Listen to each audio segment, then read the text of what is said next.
Atlantic contributor and longtime never-Trumper George Conway, said Friday on MSNBC Sagwex Wagner Tonight that former President Donald Trump was using Nazi leader Adolf Hitler's propaganda tactics. Discussing Trump's comments on the federal response to Hurricane Helene, Warner said, "You're a student of Trump's strange psyche. What does the clearly confessional nature of these accusations tell you about? I don't know. Where his head is it right now?" Conway said, "Well, you're absolutely right. It's a form of projection. He attributes to others motives that he himself has, but it's more than that." He added, "The words that came to mind when I read about this controversy today is the große Lüge. That is German. I don't speak German, so forgive my pronunciation. But große Lüge is big lie. It means big lie. It was a phrase coined by Adolf Hitler in Mein Kampf in 1925 for a propaganda technique by which you tell as big a lie as possible so that people will believe bigger lies. They will believe bigger lies more than they believe smaller lies because they simply think it's impossible for anybody to have the temerity to tell such an amazingly large lie. But Donald Trump does that as a matter of course. He's a pathological liar and a sociopath." Conway concluded, his lies about the supposedly stolen election in 2020 were große Lüge. This is what he does, and it is why he's a cancer on the American political life that must be removed once and for all. I will say, Michelle, I won't speak German on this broadcast. I'll save our audience from that. But the lies in particular and of late are really focused on people of color and specifically migrants. And the toxicity has possibly, if it was even possible, have increased in their sort of poison grade since the Springfield debacle, the lies that Haitian immigrants there were eating pets. This is what happened tonight at a Trump rally. And this is evidence, Michelle, of how successful Trump has been in poisoning his audience. Let's take a listen.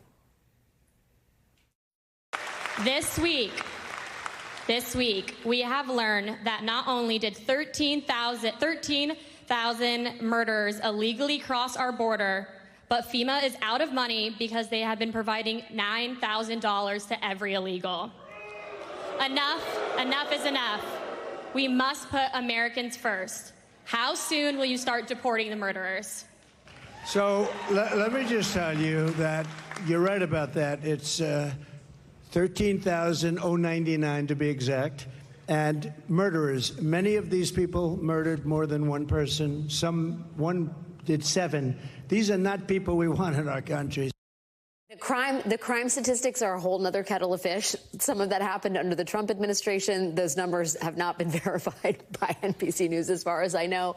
But to get to the point of this woman in the audience believes that FEMA gave $9,000 to migrants in the country instead of spending it on disaster aid for Georgia and North Carolina. Michelle, that is not true. And I think this vicious sort of demonization is the precondition for Trump's mass deportation plan. When J.D. Vance was asked what mass deportation looked like at the debate, he didn't want to give a straight answer because nobody wants to talk about what it would mean to have a network of detention camps dotted throughout this country, what it means to have the National Guard going into neighborhoods and rounding people up. And if you want to get even part of the American people to consent to that, and I mean, this actually does deserve probably some sort of German analogy, but you actually do need to convince people that they are not human beings like you and I.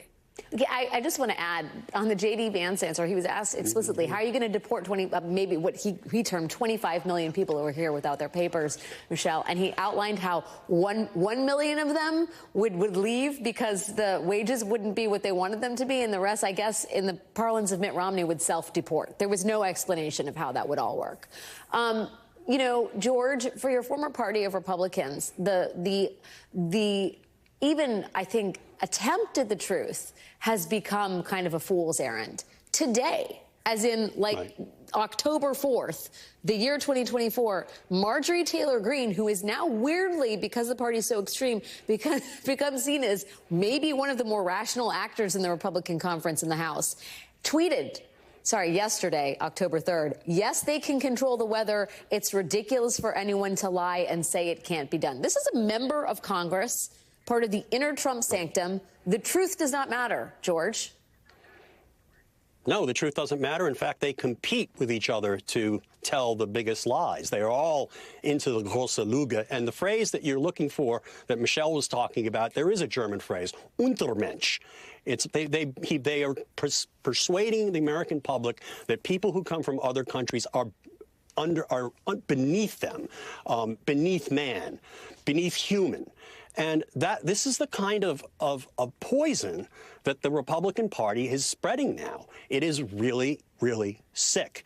And it's difficult to chase it all down because they tell so many lies, so many big lies so quickly. I mean, I looked at today, I walked into CBS this morning, and I saw a big headline in the New York Post about this lie, perpetuating this lie that the government had blown all its money on migrants instead of the hurricane.